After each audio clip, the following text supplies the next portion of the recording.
साथियों, यह इलाचल की कथा ब्रह्म ऋषि द्विजदेव ब्राह्मण को सुना रहे थे कि किस प्रकार जो इलाचल था वह पहले लोहकूट था और उसका निवास स्थान समुद्र था। किस प्रकार समुद्री जलचर उसमें आश्रय लेकर रहते थे। बहुत काल समुद्र में रहने के कारण लोहकूट को समुद्र से बड़ा ही स्नेह हो गया था। इसीलिए उसने सागर को बहुत ही बहुमूल्य रत्न प्रदान किए हुए थे।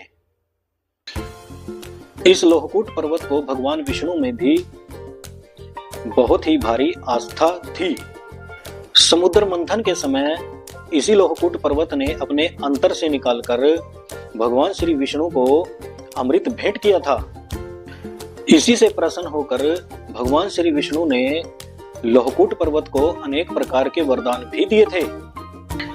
पाताल लोक का निर्माण करते समय भगवान ने सभी नागों से कहा था कि तुम सभी नाग अब से पाताल लोक में निवास करो।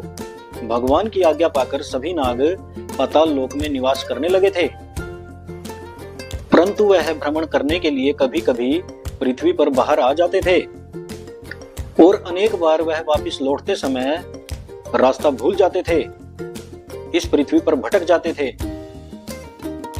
और पृथ्वी के प्राणियों से शत्रुता होने के कारण उन्हें इस पृथ्वी पर अपने प्राण बचाने के लिए इधर उधर छिपना पड़ता था, जिसके कारण वह नाग बहुत बार संकट में भी पड़ जाते थे। इस संकट से छुटकारा पाने के लिए एक बार सभी नाग अपने राजा शेषनाग के पास जाते हैं और कहते हैं कि हे परम शक्तिशाली शेषनाग, आप हमारी जाति में सबसे अधिक बलवान व शक्तिशाली हो।